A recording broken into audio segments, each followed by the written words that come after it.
Welcome to Conversations with Educators, where we bring educators from across the country to talk about topics like college and career readiness, graduation tracking, teacher growth, assessment coordination, and more. Let's get started.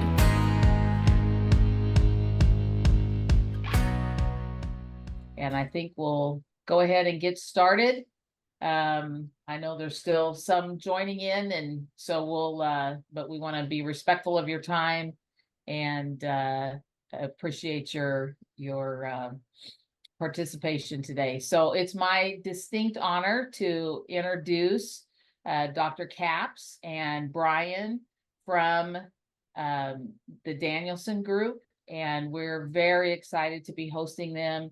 Both Amy Stock and I work with Education Advanced and love to support our districts and campuses, teachers and administrators, in being efficient and effective. So we welcome you both, Lee and Brian, and look forward to our conversation. So thanks for taking the time to share with us. We're real happy to be here, Kim, and look forward to the conversation to follow. Outstanding. All right, I'm going to go ahead and share my screen, and I'm going to apologize up front because sometimes the webinar advances beyond our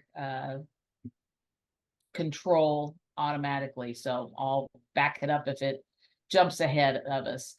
Today, our conversation with educators is geared around the topic of unlocking diversity, moving beyond that one-size-fits-all learning. I know there's a lot of discussion and revisions to how we go about post-pandemic with understanding diversity. And so we're glad to have you here. Let's start out. Our first question, Lee and Brian, is what is one of the biggest challenges in becoming a culturally responsive leader or teacher? You know, I'm going to start this one, and then I'm going to ask Brian to add. His thoughts on this question are particularly poignant. But what I just want to set the stage for from the Danielson Group's perspective is, one, happy to be here with all of you today, and respect your time and all of the time that you put in to meeting the needs of our students and creating opportunities that are, in fact, not one size fits all.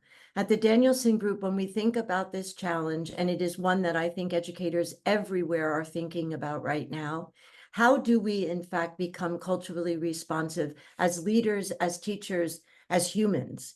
And in the classroom, we firmly believe it is the ability to be anchored to the instructional practices that address the needs of our students every day, each day. And for that, I would suggest that there are practices that we as educators need to become proficient in and hopefully excellent in. And for us, we turn to those as defined in the framework for teaching. It is laid out with the practices that every educator needs and every leader needs to understand in order to lead this work of culturally responsive practice. And with that little bit of introduction, I'd ask Brian to share what's on his mind. You know, in the field of the work that we do, there's a lot of actual issues, so it's hard just to name one. But I think the biggest challenge would have to be about a teacher's or a leader's insecurity that they'll do it wrong. And I think in our work, we have to make sure that people are able to take risks and calculated risks. When we think about cultural responsiveness, what that really means, at least for myself, is being open-ended and having a inquisitive mind around how students are interpreting the lesson, the curriculum, how they see themselves within the text or within the math problem. And once we kind of get out of our heads, we are going to be able to have better conversations and better dialogue with our students around what does it mean to actually use the curriculum and have it be something that reflects how we think, how we feel, and how we interact with people. Yeah, I think that's so important on, truly knowing and valuing students. And being willing to take the risk and engage in the conversation and truly build those relationships with students. So share some ideas and ways that administrators or observers can encourage incorporating the student's identity and culture into the learning experiences. Well, it's funny, Kim, but you used a phrase that has become a hallmark of our work these days. And that is the phrase that is contained in our component 1B, knowing and valuing students. And when I think about this question, I think the first and most important thing that administrators can do is prioritize that reality with their teachers and with their colleagues. That we must begin this endeavor by knowing and valuing the students that are in front of us. It used to be in the framework for teaching that that component was named knowledge of students. And what it left out was that critical word value. It is hard for me to imagine that without valuing the people that we work with day in and day out, the students that we teach, that we can actually have that open mind that Brian just referred to, that we actually can look at all of the assets that our students, and if I'm an administrator, our teachers bring to the practice. And so for me, number one is a mindset. It's a mindset that we create when we really take that idea of knowing and valuing seriously, because it opens up the possibilities of how we can advance each of those individuals in our work. And again, I'm going to pause and ask Brian if he'll add some more specifics to that fairly general thought. Mm-hmm. So I have a few ideas here that I think are kind of low-hanging fruit, if you will. First is intellectual prep. So when we talk about knowing and valuing students, that is in domain 1, which is planning and preparation. When teachers or administrators are getting the opportunity to sit down with their lesson plans, it's going to provide more opportunities for them to think about how they could interject and intersect social emotional learning, academics, the social endeavor of learning for students, versus sort of this kind of rushed mentality that we often see in schools of, I just have to get through the lesson, versus I should get through the lesson and I need to pause and I need to get feedback from my students. I need to see how they're interpreting the lesson. I need to see where they're struggling with the concepts. I need to see where they're having aha moments. And I think that leads into a couple other aspects, which is learning should be a social endeavor. We want to couple it with the academics, but a part of students being able to turn and talk or share their answers is active listening. It's like life skills that they're actually learning here. And I think the last piece of it is classroom environment. It's how are we setting up the classroom so that students are able to talk amongst each other, so they are able to like self-regulate, so they are able to have resources readily available to them without needing the teacher to direct them. And I think that goes into what Lee was speaking about around this idea of humanizing our students, and also giving the autonomy for them to learn and grow in a safe learning environment. And I just want to, kind of circle around, Brian, and put a pin in a couple of those thoughts that you shared. You see that for us, the work begins with that intellectual preparation that Brian just referred to, but it only begins in earnest once teachers are given permission and the time to engage in those conversations, that they are seen as important and valuable in and of the work that they do as teachers, but that they also are given the time to be able to get to know and understand the perspectives that their students are bringing into their classroom.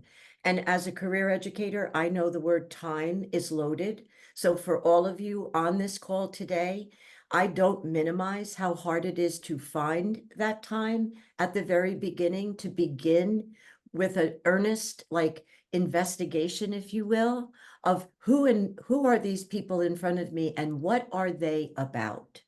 But it will pay off tremendously as we talk about the next question. How does this in fact become actualized in a teacher's practice. But I think that Brian and I would both make the plea that there is an earnest effort to think about the humanization of each of those students, and for administrators, the teachers that you work with. Yeah, I think that's a great point. It's the intentionality and setting aside even, small chunks of time, but being intentional about creating that classroom environment, as you both mentioned, and focusing on respect for each other, the value of what everybody brings to the table, and creating that collaborative culture of acceptance and team, right? So, and thank you, Lee, because that leads us into our next question about how can teachers use their knowledge of students' prior experiences and support individualized learning. So talk to us. This gets more into some of the specific instructional practices, which I know you all have a tremendous footprint in the planning and instruction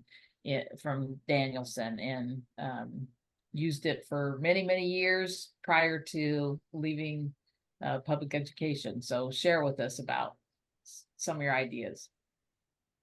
I look to Brian here to kick us off, because I kind of consider him our guru of Domain 1, and where I really do believe it all begins, and where we oftentimes don't give it enough attention. So Brian, I'm going to let you illuminate here.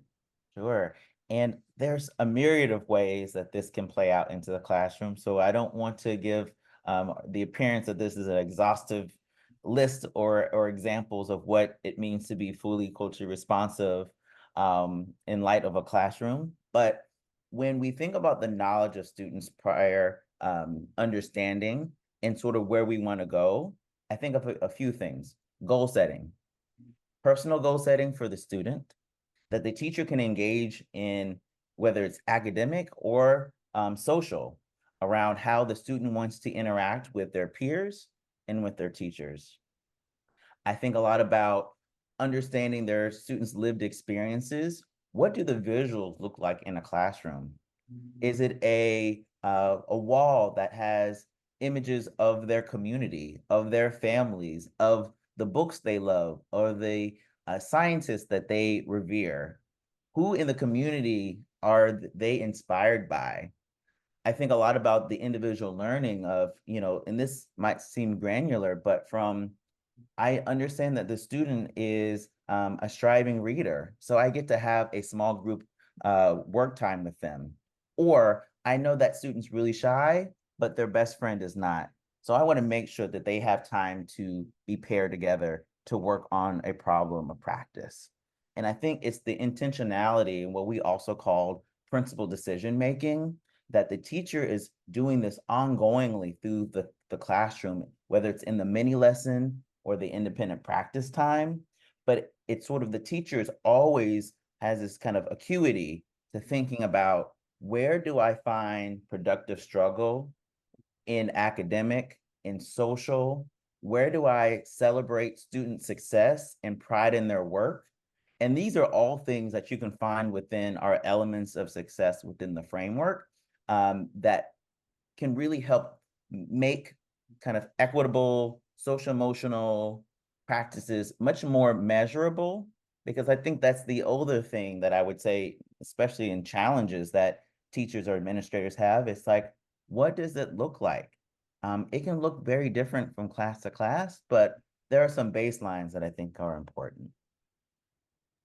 Thanks, Brian. And I just want to take that from the idea of the preparation and the planning that happens in Domain 1, and the attention to what we do know and value about our students, and infusing that into how we create our lesson plans. And Brian just named some very specific opportunities to really address individual needs. How are we pairing students? How are we grouping students? Why are we doing that? And when are we doing that? To go back to Kim's point about intentionality. But I want to take us now into Domain 3, which in our world we refer to as learning and instructional experiences and the whole concept of engaging our students in their learning. And you know, Kim mentioned that here we are post-pandemic, and what have we learned from that experience? And I think we learned a lot about how to support individual learning. And I want to make a point here that when we are at that point of engaging our students, we're doing the do, if you will. We've taken the planning, we've taken that environment, and we are now applying it in our day-to-day practices with students in our classrooms. It's critical to lean in on what we know and value about them if that engagement is going to happen emotionally, socially, and academically. And I think that at this moment is when we have to look hard at what are the ways in which we are allowing students to demonstrate their learning and their understanding. Are we putting into play the ways in which technology can be used effectively in this space? Are we really using formative assessment, as Brian said, to do a check of how students are receiving the instruction? That's the way in which we begin to individualize. It's not that we take students one by one, but that we use that classroom environment to its fullest. And we actualize that individualization by pulling upon other students in the room, the individual student themselves, and or the resources and what we have available to us to transfer that knowledge over to the students so they can transfer it forward. That is so important. As we look for those learning differences, and if you don't know your students and value them, then you're not going to be as engaged in the process of those learning differences and planning. Do you have some specific things that you could share about that intentionality for planning for learning differences beyond the partnering? Yeah. Well, I think that goes into sort of where I think is probably one of the most challenging components, which is responding flexibly to student needs. And I think the question is almost loaded because it's circumstantial and it's conditional to what the learning experience is, what the objective or the aim is, how students are either being successful in it or if they need more time with it. And I think, you know, in general, in the work that we do, there's been this heavy focus around sort of the students who don't get it, which we want to make sure that they're on grade level and we want to make sure that they are successful. But when we think about individual learning, that also means students that need to be enriched. That also includes students in the middle. So it is a great task for a teacher, and Lee kind of explained this a little bit, to really be able to have this very bird's eye view of their classroom, which I think that goes back into assessment, and in assessment that goes back into planning. That, you know, in my experience, when I was teaching special education, I had the allowance and the freedom to say, Brian, you can create your classroom and you can elongate lessons, you can shorten lessons. We want to make sure that the students are getting exactly what they need when they need it. And if our traditional lesson flow isn't working, we believe in you and trust you to create the pacing and the structure and the scaffolds that are needed. And I think that is the bigger and larger conversation that administrators need to have. And again, my example was in special education, but I think this is in mainstream classrooms that we are seeing these kind of archaic ways haven't been working, especially post-pandemic, that we have to spend more time on understanding the students' well-being before we can get to the academics. And that also with the academics, we have to be really explicit with how we communicate about purpose, and whether that's in academic language, visual cues, using blended learning. Lee mentioned technology, all those things together. I think that's the complexity of teaching, which is exciting, but can be daunting if we don't have systems in place where teachers are either being collaborative or working together to think about what are the systems that make it manageable to, again, meet the needs of individual students and, critical mass of students as well. Yeah, that whole adage of just teach to the middle doesn't work. It didn't work in the past, but I think even more so now, when we look at the various needs of our students, that we do need to be, we want to allow for the productive struggle, like you mentioned, Brian, but we also have to have enough knowledge base to scaffold so that they experience that aha moment themselves, and that we're not just feeding them the right information. So I know we're running close on time and we want to get to Q&A. I just think this is such a critical part of the conversation for any practitioner who really wants so desperately to meet the needs of those students in front of them. When we all came out of the pandemic and all of what we went through as educators in trying to do this very thing we're talking about right now under the most extraordinary circumstances, the truth of it was that for some of our students during that time, they found the greatest success that they had ever found. Yeah. Because for them, the technology that we were forced to put into play was like, it was like a gift to them. And I think what I took away from that was, I do not want to teach that way. I don't want anyone to have to teach that way ever again. But I think this is one of the mistakes we make in education. What we learned there was that for some students, that was the best possible way for them to learn. And I think that's the point that Brian makes loudly here, is we should not predict that ahead of time. We should, in fact, use what we know about our students to value what they lead with and to value with what they have as their greatest assets. And I think that scaffolding can definitely happen in many forms. And I think we would be foolish not to remember that technology is one of them. Absolutely. Yeah, that great point. Okay, so we'll open it up to live Q&A. If you've got some questions, you can go ahead and just post those in there and we will answer. I know one of the things that I think about is, how do we assess the current levels, the strategies of beyond an exit ticket, how do we, during the process of instructing, assess where those current levels are in order to provide that scaffolding. So what are your thoughts on that?